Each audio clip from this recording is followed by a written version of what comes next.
think our continued conversation about an alignment and consensus around what high quality instruction looks like, that's where the work is. It'll likely look a bit different based on my personality and the personality of the students in my classroom and the age group and the content and all those things. It doesn't look like one thing. There's no one cookie cutter answer for what high quality instruction is. Again, I'm confident that folks in this room get that and agree with that.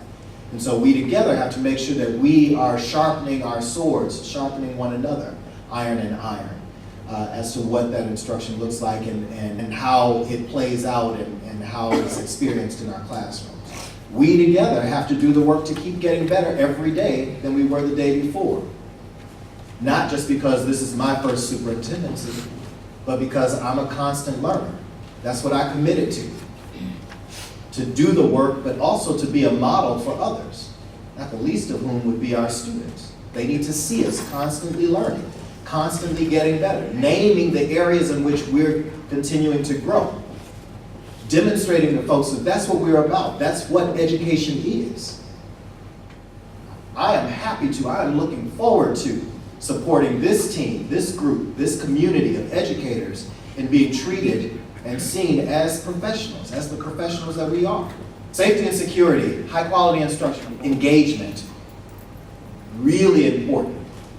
I know it's not that's not lost on you all, but it seems to be a thing where efforts to engage young people in instruction, in the learning environment, in the learning process, that folks who don't know this work and don't do this work day in and day out likely will diminish the importance of.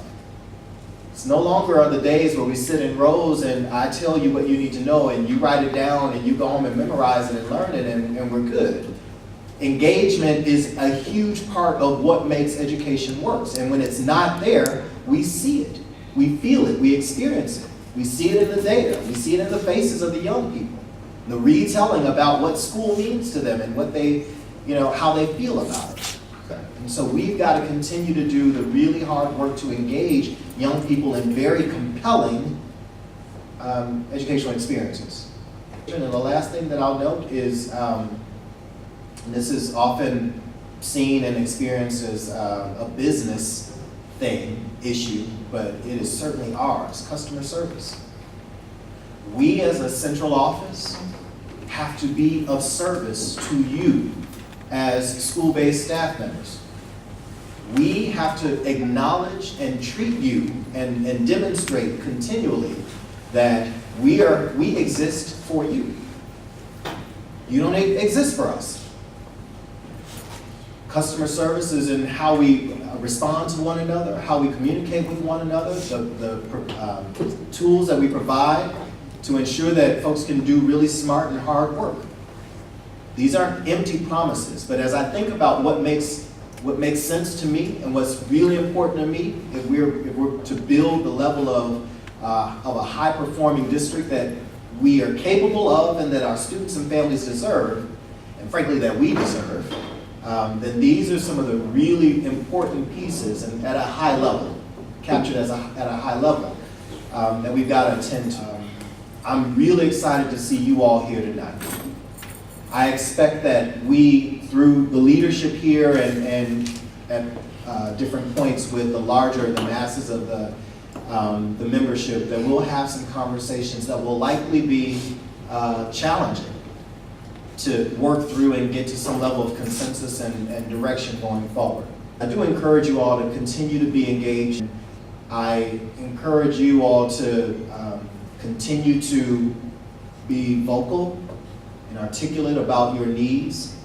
I will ask for continued grace that as we understand all of the issues that need to be addressed and start to prioritize them, everything's not going to be fixed immediately. It's not going to happen. But you do have my commitment that we will start to identify, and we've actually already started this work, start to identify the high priority issues that we'll be working through to start to get some wins and build some momentum together. No more of this us and them, you and me, no, us together. And that's how we'll win. Because we really don't have an option. We only have one option. And that's to win. Thank you all for your time. I appreciate you all being here and listening to me.